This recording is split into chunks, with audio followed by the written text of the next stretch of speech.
ഉമ്മച്ചിക്ക് phone വിളിച്ചു. ആ സമയം ഉമ്മച്ചി ഫോൺ എടുത്തിട്ട് പറഞ്ഞു, എനിക്കൊന്നിക്കില്ലെങ്കിൽ എനിക്കൊന്നും കൂടെ ഒന്ന് ഫോൺ വിളിച്ചുവിടേനു. എനിക്ക് ഉപ്പാനോട് ചിലപ്പോ ദേഷ്യമൊക്കെ ഉണ്ടാവും. ഉപ്പാനോട് സീരിയസ്ലി അന്നത്തെ കാലത്ത് ഉണ്ടായിരുന്ന ഒരു പൊട്ടിത്തെറിച്ച് നടക്കുന്ന ഒരു പയ്യൻ ഉണ്ടാകുന്ന രീതിയിലുള്ള ഒരു ദേഷ്യമാണ് കേട്ടോ. ശരിക്കും ഹീസ് മൈ ഹീറോ. എന്റെ ഉപ്പച്ചി, അതായത് ഞാനത് പറയാ, ലൈക്ക് ഞാനും എൻ്റെ ഉപ്പച്ചിയും തമ്മിൽ ഒരു 5 മിനിറ്റിൽ കൂടുതൽ നേരം ഒരുമിച്ചിരുന്ന് ഭക്ഷണം കഴിച്ചിട്ടില്ല, സംസാരിച്ചിട്ടില്ല. ഞാൻ ജനിച്ച ഒരു 5-ാമത്തെ വയസ്സിലാണ് എൻ്റെ ഉപ്പച്ചിനെ ആദ്യമായിട്ട് കാണുന്നത്. എനിക്ക് ഉപ്പച്ചി ഭയങ്കരമായിട്ടുള്ള ഒരു അകന്ന് നിൽക്കുന്ന ഒരു ഗിഫ്റ്റ് ആയിരുന്നു എനിക്ക് എപ്പോഴും. ഉപ്പച്ചിയായിരുന്നല്ലോ. ഉമ്മച്ചിക്ക് വയറ്റിലുള്ള സമയത്ത് ഉപ്പച്ചി പോയി. പിന്നെ പ്രസവിച്ച് 4 വർഷം കഴിഞ്ഞതിന് ശേഷമാണ് ഉപ്പച്ചിക്ക് ലീവ് കിട്ടിയിട്ട് വരുന്നത്. അപ്പൊ സ്വാഭാവികമായിട്ട് ഉപ്പ എന്ന് പറയുന്നത് എനിക്ക് വാക്ക് മാത്രമായിരുന്നു, അക്ഷരങ്ങൾ മാത്രമായിരുന്നു. അതുകൊണ്ടൊക്കെ ആയിരിക്കാം. പക്ഷെ ഈ ലോകത്തിൽ എന്നെ ഏറ്റവും കൂടുതൽ സ്നേഹിക്കുന്നത്, ഇഷ്ടപ്പെടുന്നത് ശരിക്കും എൻ്റെ ഉപ്പച്ചിയാണ്. അത് ഞാൻ മനസ്സിലാക്കാൻ ഒരുപാട് സമയമെടുത്തു. നമ്മൾ ഈ തുറന്നു നോക്കാത്ത പുസ്തക വരികളൊക്കെ അല്ലേ, പക്ഷെ പരീക്ഷ കഴിഞ്ഞ കയറി വരിക അല്ലെ. തുറന്നു നോക്കാത്ത പുസ്തക വരികൾ പോലെയാണ് നമ്മുടെ അച്ഛന്മാര്. സീരിയസ്ലി നമ്മളത് മനസ്സിലാക്കുമ്പോഴേക്കും എല്ലാം കഴിഞ്ഞു പോയിട്ടുണ്ടാവും. കാരണം അവര് ഈ പറയുന്ന പോലെ അച്ഛൻ ദൂരെ ഒരിടത്തായിരുന്നു, സ്നേഹം എക്സ്പ്രസ് ചെയ്യാനുള്ള ഒരു സാഹചര്യം കിട്ടിയിട്ടുണ്ടായിരുന്നില്ല. അപ്പൊ അത് എല്ലാം തെറ്റിദ്ധരിക്കപ്പെട്ടു. പല കാര്യങ്ങളും എന്തെങ്കിലും ഒക്കെ പറയുമ്പോൾ ഒരു പക്ഷെ നോ അദ്ദേഹം പറഞ്ഞിട്ടുണ്ടാവാം. അതൊക്കെ ഷബീറിന്റെ അന്നത്തെ പ്രായത്തില് അതെല്ലാം വലിയ വേറെ രീതിയിൽ എടുക്കും. പ്രായത്തിന്റെ ഒരു കുഴപ്പമാണ് അതെല്ലാം. പക്ഷെ അങ്ങനെ ഒരു തെറ്റിദ്ധാരണ ഉണ്ടായി. അതെ, തീർച്ചയായിട്ടും. എന്നിട്ട് അങ്ങനെ ഉമ്മച്ചിനെ വിളിച്ചപ്പോ പറഞ്ഞു, രണ്ടാമത് വിളിച്ചു. ഉമ്മച്ചിനോട് അങ്ങനെ കാര്യങ്ങളൊക്കെ സംസാരിച്ചു. പിന്നെ ഉമ്മച്ചിനോട് വാക്കൂടെ പറഞ്ഞു, ഈ ഇങ്ങോട്ട് വരണ്ട, കാരണം ഈ എനിക്ക് ഫോൺ വിളിച്ചത് ആരും പറയണ്ട. എനിക്ക് എത്രയാണോ പഠിക്കാൻ ആഗ്രഹമുള്ളത് ആ കാര്യങ്ങളൊക്കെ പഠിച്ചു. ഞാൻ എൻ്റെ അമ്മോനുണ്ട്, ഉമ്മന്റെ ബ്രദർ, ഓനെനിക്ക് ഒന്ന് വിളിച്ചേക്ക്, ഓൻ എനിക്ക് ആവശ്യമുള്ള പൈസ ഒക്കെ അയച്ചു എന്നൊക്കെ പറഞ്ഞ്.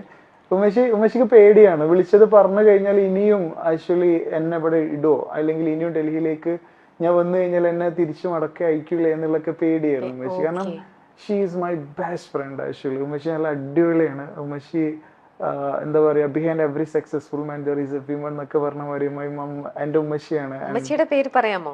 ഉമ്മു സൽമ. ഉമ്മു സൽമ. ഉമ്മു സലിമ. ഉമ്മച്ചി ലൈക്ക് നമ്മളിപ്പോ ദേഷ്യപ്പെടുന്ന സമയത്ത് എന്താപ്പത്തെ ദേഷ്യം എന്ന് ചോദിക്കുന്നതിന് പകരം എന്താപ്പത്തെ സങ്കടം എന്നൊക്കെ ചോദിക്കൂലേ. ശരിക്കും എന്റെ ഉമ്മച്ചി അങ്ങനത്തെ ഒരാളാണ്. എന്റെ ഉമ്മച്ചി ഭയങ്കര സ്വീറ്റ് ആണ്, ഭയങ്കര ചക്കരയാണ്.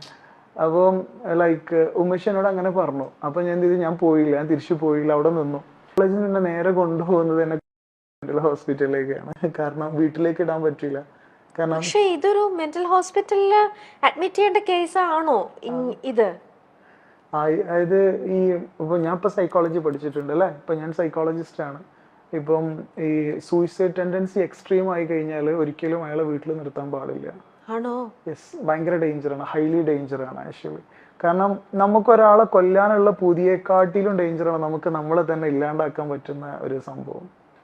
അത് ഭയങ്കരമാണ്, ഭയാനകമാണ്. കാരണം ആ സമയത്ത് നമുക്കത് അറിയില്ല. കാരണം ഈ ഡിപ്രഷൻ. പക്ഷെ ഇങ്ങനത്തെ ഒരു സിറ്റുവേഷനിൽ ഞാൻ ചോദിക്കട്ടെ ഷബീർ പലതവണ സ്വയം ഇങ്ങനെ കൊല്ലാൻ നോക്കുകയാണ്. പക്ഷെ സിറ്റുവേഷൻസ് ഒക്കെ ആ സമയത്തും ദൈവത്തിന്റെ ഇതായിട്ടില്ല ഷബീറിനെ കൊണ്ടുപോകാൻ. അതുകൊണ്ട് ഷബീർ അവിടെ രക്ഷപ്പെട്ടു വരികയാണ്. അപ്പൊ ഷബീറിന് ഇങ്ങനെ രക്ഷപ്പെട്ടു വരുന്നു. വീണ്ടും വീട്ടുകാരെ കാണുമ്പം, ഈ ഉമ്മയെ കാണുമ്പോൾ പോലും ദേഷ്യമോ അല്ലെങ്കിൽ അവരോടൊക്കെ ഒരു അവേഷണോ അങ്ങനെയൊക്കെ തോന്നിയിട്ടുണ്ടോ അപ്പൊ ആ സമയത്ത്? ഡിപ്രഷൻ എക്സ്ട്രീമിലൂടെ കടന്നു പോയിട്ടുണ്ടോ എപ്പോഴെങ്കിലും? ഇല്ല. ഡിപ്രഷൻ എക്സ്ട്രീമിലൂടെ കടന്നു പോകുമ്പോൾ നമ്മളെ മുമ്പിലുള്ളതൊന്നും നമുക്ക് ഐഡന്റിഫൈ ചെയ്യാൻ കഴിയില്ല. നമ്മളെ മുമ്പിൽ നടക്കുന്നതൊക്കെ ഒരു യാന്ത്രികമായിട്ട് നമുക്ക് തോന്നും. സീരിയസ്ലി നമ്മളെ മുമ്പിലുള്ള സിമ്പതി, എമ്പതി ഒന്നും നമുക്ക് തിരിച്ചറിയാൻ കഴിയില്ല. നമ്മൾ സ്നേഹത്തോടെ ഉമ്മ എന്ന് വിളിക്കുന്ന ആ മുഖത്തിന്റെ അവരെയൊക്കെ കാണുമ്പം അവരോടൊക്കെ വല്ലാത്തൊരു വെറുപ്പ്, ഒരു ഹേറ്റ്രഡ്, ആ ഒരു ഫീല്. വെറുപ്പ് സ്വാഭാവികമായിട്ട്. ഞാൻ എൻ്റെ ഉമ്മയെ അടിക്കാനൊക്കെ പോയിട്ടുണ്ട്. എൻ്റെ ഉമ്മ എന്നോട് സംസാരിക്കാൻ നിൽക്കുന്ന സമയത്ത് എൻ്റെ ഉമ്മാനെ ഞാൻ ഭയങ്കരമായിട്ട് ശബ്ദം ഉണ്ടാക്കിയിട്ട് അടിക്കാനൊക്കെ പോയിട്ടുണ്ട്. എനിക്ക് അറിയില്ല, ഞാൻ എന്തൊക്കെയോ വളരെ ബാഡായിട്ടുള്ള വേർഡൊക്കെ ഉപയോഗിച്ചിട്ടുണ്ട് എൻ്റെ പേരൻസിൻ്റെ അടുത്ത്. കാരണം എനിക്ക് എന്നെ അത്രക്കും ദേഷ്യമായിരുന്നു ആ സമയത്ത്. എന്നെ മരണത്തിൽ നിന്ന് രക്ഷിച്ചിട്ടുണ്ട്. എൻ്റെ ദൈവവിശ്വാസമൊക്കെ പോയിട്ടോ സീരിയസ്ലി. കാരണം ഞാൻ മരിക്കാൻ വേണ്ടിയിട്ട് ഉദ്ദേശിച്ചിട്ടുണ്ടായിരുന്നു, എന്നെ വീണ്ടും ജീവിപ്പിച്ചു. ആക്സിഡന്റ് സംബന്ധിച്ച് എന്നെ മാത്രം ബാക്കിയാക്കി. എനിക്ക് വല്ലാത്തൊരു ദേഷ്യമൊക്കെ ആയിരുന്നു എന്നോടും ദൈവത്തിനോടും എൻ്റെ കൂടെ നിൽക്കുന്ന മനുഷ്യന്മാരോട് ഫുള്ളും ആക്ച്വലി എക്സ്ട്രീം ആയിപ്പോയി. അപ്പം ഡോക്ടർ നിർദ്ദേശം കൊടുത്തു, ഇവനെ ഇനിയും വീട്ടിലേക്ക് കൊണ്ടുപോയി കഴിഞ്ഞാൽ ഒന്നും കൂടി ഡേഞ്ചർ ആവാൻ ചാൻസ് ഉണ്ട്, അതുകൊണ്ട് പുള്ളിക്കാരനൊരു സുഹൃത്തുണ്ട് കുതിരവട്ടം മെന്റൽ ഹോസ്പിറ്റലിൽ, നമുക്ക് അങ്ങോട്ടേക്ക് കൊണ്ടുപോകല്ലേ എന്ന് പറഞ്ഞു. ഈ സമയത്ത് എനിക്കൊരു കേസും കൂടെ വന്നിട്ടുണ്ടായിരുന്നു. കാരണം പഠിക്കുന്ന PhD ചെയ്ത് നിൽക്കുന്ന സമയത്ത് നാട്ടിൽ ഈ ഓൺലൈൻ ട്യൂഷൻ എടുക്കുമല്ലോ, ഓൺലൈൻ ട്യൂഷൻ എടുക്കാൻ വേണ്ടിയിട്ട് ഒരു പ്ലാറ്റ്ഫോം ഉണ്ടാക്കിയിട്ടുണ്ടായിരുന്നു.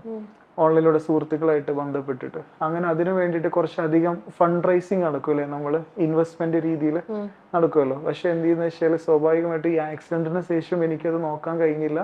സ്വാഭാവികമായിട്ടും പൊട്ടിപ്പോയി, കടം വന്നു. ഏകദേശം 17 ലക്ഷം റുപ്യ ഇൻവെസ്റ്റ്മെന്റ് മേടിച്ചതിന്റെ കടം വന്നു. അപ്പൊ അവര് എന്ത് ചെയ്തു, ചീറ്റിംഗ് കേസ് കൊടുത്തു. 420 and 409 IPC ചീറ്റിംഗ് കേസ് കൊടുത്തു. അപ്പം ഈ കേസ് ഓൾറെഡി കോടതിയിലുണ്ട്. അപ്പം കോടതിയിൽ നിന്ന് ഈ കേസും എന്റെ മാനസികാവസ്ഥയും കൂടെ വെച്ചിട്ട് കോടതിയും പറഞ്ഞു എന്ത് ഹോസ്പിറ്റലിൽ അടക്കാൻ വേണ്ടിയിട്ട് പറഞ്ഞു. അങ്ങനെ കുതിരവട്ടം മെന്റൽ ഹോസ്പിറ്റലിൽ സാദിഖ് ഡോക്ടറിന്റെ കീഴിൽ ഫോറൻസിക് സെല്ലിൽ അടക്കുക ആഴ്ചയിൽ. എത്ര നാള്? 90 days. അതായത് ഫോറൻസിക് സെല്ല് പറഞ്ഞാൽ 2 സെല്ലുണ്ട്.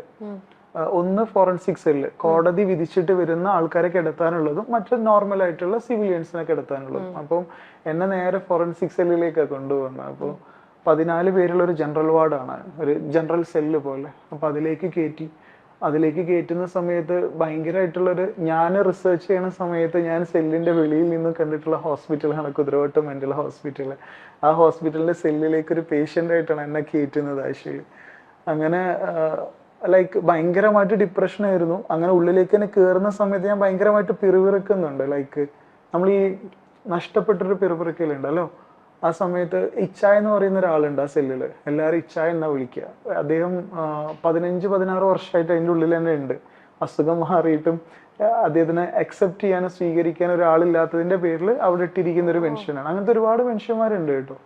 അപ്പം ഞാനിങ്ങനെ പിറുപിറുത്തപ്പോൾ മൂപ്പര് എണീറ്റിട്ട് എടാ മിണ്ടാതിരി എടാ എന്ന് പറഞ്ഞിട്ട് എൻ്റെ അടുത്തേക്ക് വന്നതിൽ ഞാൻ അറിയാതെ എൻ്റെ കയ്യിലുണ്ടായിരുന്ന പ്ലേറ്റ് എടുത്തിട്ട് അദ്ദേഹത്തിനെ അടിച്ചു. അപ്പൊ അടിച്ചതിൽ എന്ത് ചെയ്ത്, പെട്ടെന്നുള്ള അടിയല്ലേ, അപ്പൊ അദ്ദേഹം വീണു. അടിയിലേക്ക് വീണ സമയത്ത് നെറ്റി പൊട്ടിയിട്ട് ചോര വന്നു. എന്നെ അറ്റൻഡർമാർ വന്നിട്ട് എന്നെ സിംഗിൾ സെല്ലിൽ കൊണ്ടുപോയിട്ടു. സിംഗിൾ സെല്ലിൽ കൊണ്ടുപോയിട്ടാണ്ട് എന്ത് ചെയ്ത് എനിക്ക് സഡേഷൻ തന്നു. അങ്ങനെ ഞാൻ സഡേഷനിൽ ഉറങ്ങി. രാവിലെ എണീക്കുന്ന സമയത്ത് ഒരു 22 വയസ്സൊക്കെ പ്രായം തോന്നിക്കുന്ന ഒരു നേഴ്സ്, ഒരു നല്ല വെള്ളരങ്ങണ്ണൊക്കെയുള്ള ഒരു നേഴ്സ്, ലിയ എന്നാണ് ആ പേര്. ഞാനൊരു ബുക്ക് ചെയ്തിട്ടുണ്ട് കേട്ടോ നേഴ്സിനെ കുറിച്ചിട്ട്. ലിയ എന്ന് പറയുന്ന പേരിൽ ഒരു ബുക്ക് ചെയ്തിട്ടുണ്ട്.